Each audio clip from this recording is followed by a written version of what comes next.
প্রিয় দর্শক, সাজ্জাদ কাদিরের প্রীতি এবং শুভেচ্ছা নিন। এই মুহূর্তে আপনাদের সামনে কথা বলতে এসেছি সেনাবাহিনীর সহায়তায় আরেকটি 5 অগাস্টের মুখোমুখি দেশ, এই প্রসঙ্গটি নিয়ে কথা বলবো। আপনারা জানেন যে ইতিমধ্যে গত এক সপ্তাহ যাবৎ দেশে অনেক কিছু ঘটে যাচ্ছে। আমি সেনাবাহিনীর সহায়তা বিষয়টা এই কারণে কেন বললাম, বাইরে আপনারা অনেকে বলেন যে বাংলাদেশের সেনাবাহিনী আনসার বাহিনী হয়ে গেছে। হ্যাঁ, 5 আগস্টের পরের যে ভূমিকা দেশের জানমাল রক্ষা, দেশ রক্ষায়, বিশেষ করে সবচেয়ে বড় কথা 5 আগস্ট বিকেলবেলা সেনাপ্রধান যে বক্তব্য দিয়েছিলেন যে আমি দায়িত্ব নিচ্ছি, সেই দায়িত্ব নিয়ে দেশের এই অবস্থা সেটি ভয়ানক। মানুষ সংক্ষুব্ধ হওয়াটা খুব স্বাভাবিক, এটি হতেই পারে, কিন্তু তারপরে আমি সেনাবাহিনীতে আস্থা রাখতে চাই। আপনার আমার আন্দোলন করে সংগ্রাম করে সেনাবাহিনী যদি পাশে না থাকে, আপনার আমার বাবার ক্ষমতা নাই যে একটা সরকারকে ফেলাই দেবে। আমি শুরুতে বললাম যে 5 আগস্টের সংরক্ষণের মুখোমুখি দেশ, ইতিমধ্যে নানা রকম হজবরল অবস্থা করে ফেলানো হয়েছে। যে আওয়ামী লীগকে নিষিদ্ধ করলো, আওয়ামী লীগ এখন নাই। আওয়ামী লীগ নাই মানে আওয়ামী লীগের কার্যক্রম নিষিদ্ধ, মানে আওয়ামী লীগ এখন কার্যক্রমে নেই। আওয়ামী লীগ বলে এখন দেশে কিছু নেই, সবাই সাধারণ মানুষ। আপনি আমি অনেকে আওয়ামী লীগ করি না, আমি আওয়ামী লীগ করি না, কিন্তু যারা আওয়ামী লীগ করেন তারাও এখন সাধারণ মানুষ। এখনকার আন্দোলন সংগ্রাম যেগুলো হবে সেগুলো সাধারণ মানুষের আন্দোলন সংগ্রাম হবে। দেশে একটা হজবরের অবস্থা লাগিয়ে দিয়েছে সেই দলটাকে নিষিদ্ধ করে। দেখুন, এই দল নিষিদ্ধ করবার যারা মাস্টার মাইন্ড, নিষিদ্ধ করে দিয়ে 10 তারিখে উপদেষ্টা পরিষদের বৈঠক করে 12 তারিখে প্রজ্ঞাপন জারি করিয়ে এই মাস্টার মাইন্ডদের কেউ কেউ দেশও ত্যাগ করেছে। আসিফ নজরুল তিনি দেশ ত্যাগ করেছেন, এই মুহূর্তে দেশের বাইরে। তিনি দেখতে চান, এই মাস্টার মাইন্ডরা দেখতে চান যে আসলে কি হয়। তারা কিন্তু ভয়ে থাকেন, ভয়ে আছেন। পরিস্থিতি স্বাভাবিক হলে আবারও আসবেন। আমার মাঝে মাঝে দুঃখ হয় যে এই আসিফ নজরুলদেরকে আসলে ধরতে পারবেন না। এরা কোনো না কোনো ভাবে, আল্লাহ যদি এদের ধরিয়ে না দেয়, এরা কোনো না কোনো ভাবে ফাঁক গলিয়ে বেরিয়ে যাবে। এদের ভিসা রেডি থাকে। আওয়ামী লীগের নিষিদ্ধের পরে শত শত দেশ ছেড়ে চলে গেছে। এই মুহূর্তে ঢাকা বিশ্ববিদ্যালয়ের শিক্ষার্থীরা রাস্তায়, জগন্নাথ বিশ্ববিদ্যালয়ের শিক্ষার্থীরা বেশ কয়েকদিন যাবত রাস্তায়। অর্থাৎ দেশ আস্তে আস্তে যেন 5 আগস্টের দিকেই যাচ্ছে, আর একটা 5 আগস্টের দিকে ধাবিত হচ্ছে। এখন ঘটনা হচ্ছে যে ক্যান্টনমেন্ট যদি পাশে এসে না দাঁড়ায় তাহলে সেটি হবে না। যতই আপনি রাস্তায় থাকেন, যতই আন্দোলন করেন, যতই সংগ্রাম করেন, আমি বারবার বলি যে 5 আগস্ট ক্যান্টনমেন্ট যদি এই 5 আগস্টের লাল বদরদের সাথে না থাকতো, ওদের বাবার ক্ষমতা ছিল না যে আওয়ামী লীগ সরকারের পতন ঘটায়। ঠিক তেমনি আজকে ক্যান্টনমেন্ট যদি এখানে না থাকে, পাশে না থাকে, তাহলে এটি পুরোপুরি অসম্ভব।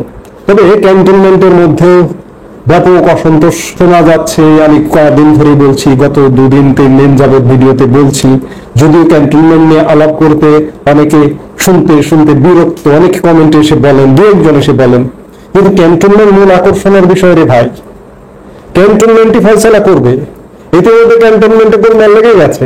এই যে ডক্টর ইউনূস নানা রকম দেশ বিরোধী কর্মকাণ্ডের সাথে দেশকে জড়িয়ে ফেলেছে, বন্দর বিদেশিদের হাতে তুলে দিচ্ছে, মায়ানমারের হিউম্যানিটেরিয়ান করিডোর নিয়ে একটা লীলা খেলা খেলছে, এখানে মার্কিন ঘাঁটি নিয়ে লীলা খেলা খেলছে। এগুলো নিয়ে, বিশেষ করে মায়ানমারের হিউম্যানিটেরিয়ান করিডোর নিয়ে ইতিমধ্যে ক্যান্টনমেন্টে কিন্তু বিভেদ শুরু হয়ে গেছে।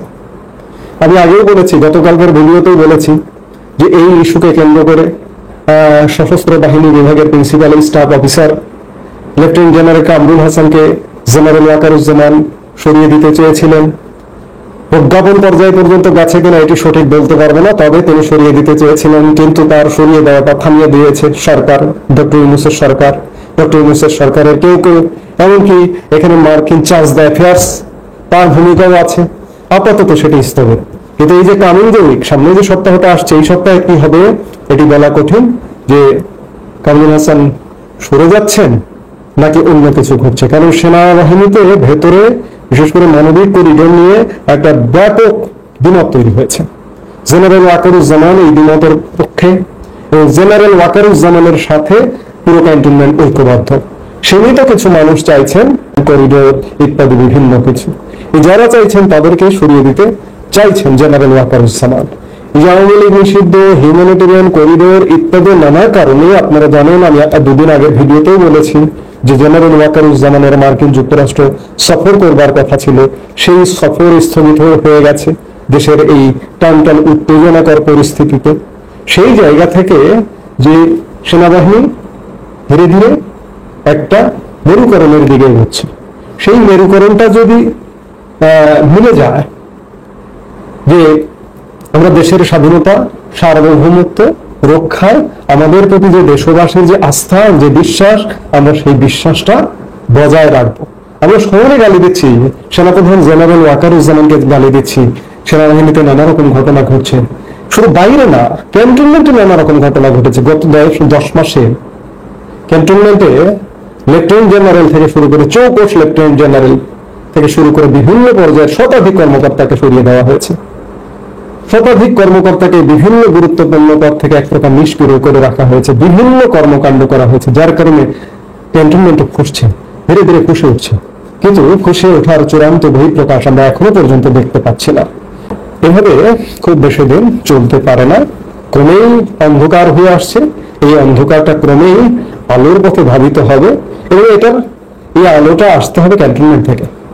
আমি বললাম যে আপনি আমি আন্দোলন সংগ্রাম করে রাজপথে মরে যাবো, লাশের পর লাশ পড়বে, ক্যান্টনমেন্ট যদি পাশে এসে না দাঁড়ায় তাহলে এর কোনো ফলাফল আসবে না। যতই বলুন না কেন গণ অভ্যুত্থান, লাল অভ্যুত্থান, লাল সন্ত্রাস, এটা সেটা, এগুলো পাত্তা পাবে না। ক্যান্টনমেন্ট পাশে থাকতে হবে, কিন্তু ক্যান্টনমেন্ট পাশে থাকবার সেই পরিবেশ পরিস্থিতি শুরু হয়ে গেছে। সেনাবাহিনীর সহায়তা আরেকটি 5 আগস্টের মুখোমুখি দেশ, সত্যি তাই, সেটাই হতে যাচ্ছে, হয়তো সেটাই হবে। এখন প্রশ্ন যে কে জিতবে আসলে, অনিষ্টকারীরা জিতবে নাকি যারা দেশের স্বাধীনতা সার্বভৌমত্ব অক্ষুণ্ণ রাখতে চায় তারা জিতবে? এটি দেখবার জন্য আমাদের অপেক্ষা, শুধু অপেক্ষার প্রহর গুনতে হচ্ছে। আমরা গত 10 মাস যাবৎ অপেক্ষার প্রহর গুনছি, আবারও অপেক্ষা। এটি কবে ঘটে এই মুহূর্তে আসলে বলা কঠিন, আমাদের দেখতে হবে, অপেক্ষা করতে হবে। এই মুহূর্তে এ পর্যন্ত, সবাই ভালো থাকুন, সুস্থ থাকুন। প্রিয় দর্শক, সাজ্জাদ কাদেরের প্রীতি এবং শুভেচ্ছা নিন। এই মুহূর্তে আপনাদের সামনে কথা বলতে এসেছি ভারতের 7 সিস্টার্সের দিকে নজর কেন ডক্টর মোহাম্মদ ইউনূসের, এই প্রসঙ্গটি নিয়ে আপনাদের সামনে কথা বলবো। ডক্টর মোহাম্মদ ইউনূস যখন বাংলাদেশের ক্ষমতায় আসীন হলেন, ক্ষমতা নিলেন, শপথ নিলেন গত বছরের 2024-এর 8 অগাস্ট। শপথ নেবার আগেই তার মাথায় 7 সিস্টার্স ঘোরপাক খাচ্ছিল, যার দরুন তিনি প্যারিস থেকে এসে তো শপথ নিলেন, প্যারিসে থাকাকালেই এনডিটিভির এক সাক্ষাৎকারে 7 সিস্টার্সকে নিয়ে রীতিমতো ভারতকে একটা হুমকি দিয়েছিলেন, যে এই কথা বলেছিলেন যে বাংলাদেশকে অস্থির করতে চাইলে ভারতের কলকাতা এবং 7 সিস্টার্স কেউ রক্ষা পাবে না। আমরা সেই সময় ভারত কর্তৃক বাংলাদেশকে অস্থির করবার কোনো প্রচেষ্টাও কিন্তু দেখিনি, কিন্তু তারপরেও ডক্টর মোহাম্মদ ইউনূস এই কথাটা বলেছিলেন। এটা বলবার কারণটা হচ্ছে বাংলাদেশের সেই সময়ের জনমতকে খুশি করবার জন্য। কারণ জনমত ভারত বিরোধী ক্যাম্পেইনে তুঙ্গে ছিল 2024-এর শুরু থেকেই। সেই জায়গায় সেই ক্যাম্পেইনের ধারাবাহিকতায় আওয়ামী লীগ সরকারের পতন হলো, পতন হয়ে একটি নতুন সরকার গঠিত হতে যাচ্ছে। ঠিক সেই সময় একটা বেফাঁস কথা বলে, ভারতকে খেপিয়ে দিয়ে কথা বলে, সেই বাংলাদেশ ভারত বিরোধী ক্যাম্পেইনকারী বাংলাদেশি মানুষের একটা সিম্প্যাথি পাওয়ার জন্য তিনি এমন কথা বলেছিলেন। পরবর্তীতে তিনি যখন ক্ষমতায় নিলেন, ক্ষমতায় নেবার পরও 7 সিস্টার্স নিয়ে প্রতিনিয়ত কথা বলে থাকেন। এই যে গত মার্চে তিনি চীন সফরে গিয়েছিলেন, সেখানেও 7 সিস্টার্স নিয়ে কথা বলেছেন এবং 7 সিস্টার্সের মুখে বাংলাদেশের চট্টগ্রাম বন্দর বা সমুদ্রের একমাত্র অভিভাবক হিসেবে নিজেকে তুলে ধরেছিলেন, বলেছিলেন। এবং 7 সিস্টার্স নিয়ে তিনি সমন্বিত পরিকল্পনার কথা বলেছিলেন। আবার মাঝে মাঝে বলে থাকেন। আবার এই যে সেদিন নেপালের হাউস অফ রিপ্রেজেন্টেটিভসের ডেপুটি স্পিকারের সঙ্গে বৈঠক করেন ইউনূস। হাউস অফ রিপ্রেজেন্টেটিভসের ডেপুটি স্পিকার বাংলাদেশ সফরে এসেছিলেন, একটা অনুষ্ঠানে এসেছিলেন তিনি। সেখানে তিনি একটি সমন্বিত অর্থনৈতিক স্ট্র্যাটেজির কথা তোলেন। ইউনূসের দপ্তরের তরফে এক্স হ্যান্ডেলে একটি পোস্টে লেখা হয়, বৈঠকে ডক্টর ইউনূস বলেছেন বাংলাদেশ, নেপাল, ভুটান এবং 7 সিস্টার্সের জন্য একটি সমন্বিত অর্থনৈতিক পরিকল্পনা থাকা উচিত। পোস্টের পরের লাইনে লেখা ছিল যে সেভেন সিস্টার্স বলতে তিনি ভারতের উত্তর পূর্বের রাজ্যগুলির কথা বলেছেন। ডক্টর মোহাম্মদ ইউনূস কি কখনো দিল্লির সাথে এই বিষয়ে কথা বলেছেন, কিংবা দিল্লির সাথে কথা বলবার মতো অবস্থা কি আছেন, সেই যোগ্যতায় কি আছেন তিনি? বিমস্টেক সম্মেলনে নরেন্দ্র মোদীর সাথে একটা সাক্ষাৎ পেয়েছিলেন দয়া পরবশ হয়ে, কিন্তু বাংলাদেশ ভারত যে সম্পর্ক, সেই সম্পর্কের জায়গায় সেভেন সিস্টার্স নিয়ে তিনি সাইড লাইনে বিভিন্ন জনের সাথে কথা বলছেন, নেপালের সাথে কথা বলছেন, চীনের সাথে কথা বলছেন, এখানে সেখানে কথা বলছেন। কিন্তু এটি যদি ভারতের সাথে কথা না বলেন তাহলে এটি কিভাবে? এটা কি শুধু মুখের কথা? কিংবা ভারত ডক্টর মোহাম্মদ ইউনূসের কথা শুনবে কেন? ডক্টর মোহাম্মদ ইউনূস কি নিজেকে এখন বিশ্ব খেলোয়াড় মনে করছেন, বড় মাঠের খেলোয়াড় মনে করছেন? তার ভাষায় বললাম, তিনি এক সাক্ষাৎকারে বলেছিলেন যে তিনি বড় মাঠের খেলোয়াড়। ডক্টর মোহাম্মদ ইউনূস এখন বড় মাঠের খেলোয়াড় মনে করবার বহুমুখী কারণ আছে। কারণ তিনি এই যে বাংলাদেশ নিয়ে বিশেষ করে মার্কিন সামরিক ঘাঁটি, মিয়ানমার করিডোর, এগুলো মার্কিন একটা পৃষ্ঠপোষকতায় হচ্ছে। ডক্টর মোহাম্মদ ইউনূস এখন হয়তো ভাবতে পারেন যে মার্কিন যুক্তরাষ্ট্র আমার সাথে আছে, আমার পেছনে আছে, যার দরুন আমি বিশ্ব খেলোয়াড় হিসেবে শুধু বাংলাদেশ নয়, আশপাশ নিয়েও কথা বলবো, আশপাশ নিয়েও পরিকল্পনা করবো। কিন্তু এটি কতটা শোভন? যদি সরাসরি প্রশ্ন করা হয় যে ডক্টর মোহাম্মদ ইউনূসকে একটা আরেকটা দেশের ভূখণ্ড নিয়ে পরিকল্পনা করবার লাইসেন্স কে দিয়েছে? এটাকে কি ভারত ভালোভাবে নিচ্ছে? কোনোভাবেই নিচ্ছে না।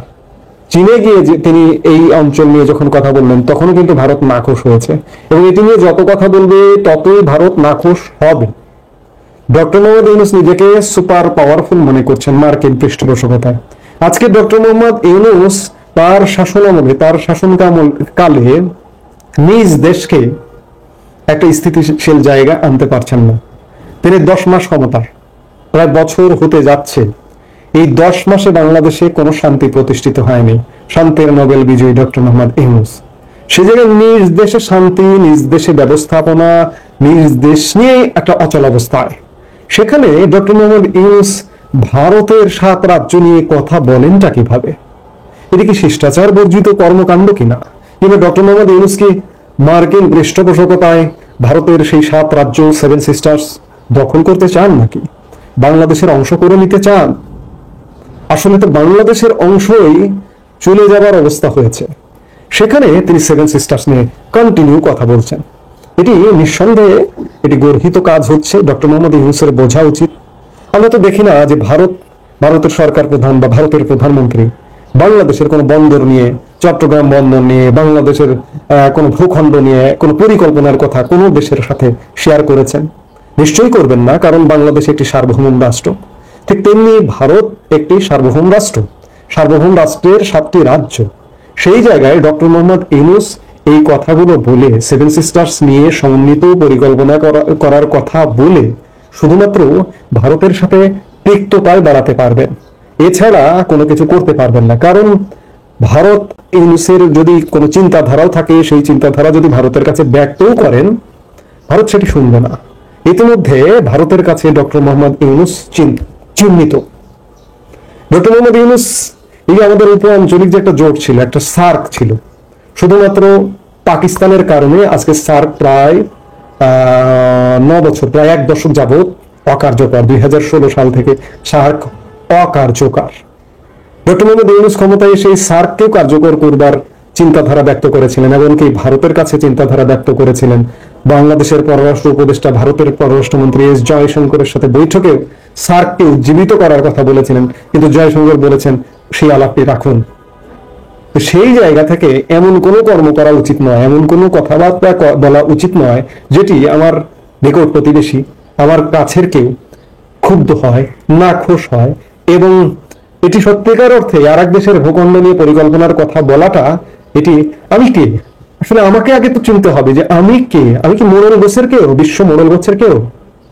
আমি যদি মোড়ল গোছেরও হতাম তাহলেও তো ভালো মন্দ নির্ণায়ক হতাম। এই যে ভারত পাকিস্তান যুদ্ধ থেমে গেল, থেমে যাবার পেছনে মার্কিন যুক্তরাষ্ট্র দাবি করে। মার্কিন যুক্তরাষ্ট্র যদি দাবি করে সেটাও কিন্তু সাজে, তাকে কেউ কিছু বলবে না, কারণ সে হচ্ছে বিশ্ব মোড়ল। কিন্তু বাংলাদেশ কি ভাই? বাংলাদেশের এই যে অস্থায়ী সরকার প্রধান, অন্তর্বর্তীকালীন সরকার প্রধান ডক্টর মোহাম্মদ ইউনূস কে? পৃথিবীতে তার অবস্থানটা কি? কাজেই এই কাজগুলো, এই কথাগুলো, এগুলো আসলে শিষ্টাচার বর্জিতই হচ্ছে, এতে কোনো সন্দেহ নাই। তবে গতকালকে চট্টগ্রামের অনুষ্ঠানে বক্তৃতায় সেভেন সিস্টার্স নিয়ে তিনি কেন কথা বলেন, তিনি হয়তো বুঝতে পারছেন, বুঝতে পারলে ভালো, সেটি খানিকটা ব্যাখ্যা করেছেন। চট্টগ্রামের সভায় ইউনূসের ভাষণে ফের একবার সেভেন সিস্টার্স প্রসঙ্গ আসে। তিনি জানান কেন নেপালের সাথে বৈঠকে তিনি ভারতের উত্তর পূর্বের 7 রাজ্যের কথা বলেছিলেন। চট্টগ্রাম বন্দরকে বাংলাদেশের হাটের সঙ্গে তুলনা করে বলেন, এই হাটকে প্রতিবেশীদের সঙ্গে সংযুক্ত করতে হবে, সেই জন্যই আমি নেপাল সেভেন সিস্টার সম্পর্কে বলেছি। তাৎপর্যপূর্ণ ভাবে এরই সঙ্গে তিনি বলেন, যদি তারা এর সঙ্গে সংযুক্ত থাকে তাহলে তারা উপকৃত হবে, যারা সংযুক্ত থাকবে না তাদের খারাপ হবে। ভালো কথা, তিনি কেন বলেছেন ব্যাখ্যা করেছেন। কিন্তু যে দেশের ভূখণ্ড, সেই দেশকে এড়িয়ে এমন কথাবার্তা বা এমন পরিকল্পনা পেশ করা তৃতীয় কোনো দেশকে, এটি সমীচীন নয়। আপনি সেই দেশের সাথে কথা বলুন, নয়াদিল্লির সাথে কথা বলুন, যদি আপনার সেই গার্ডস থাকে তাহলে সেটি হবে যুক্তিযুক্ত। এই মুহূর্তে এ পর্যন্ত, সবাই ভালো থাকুন।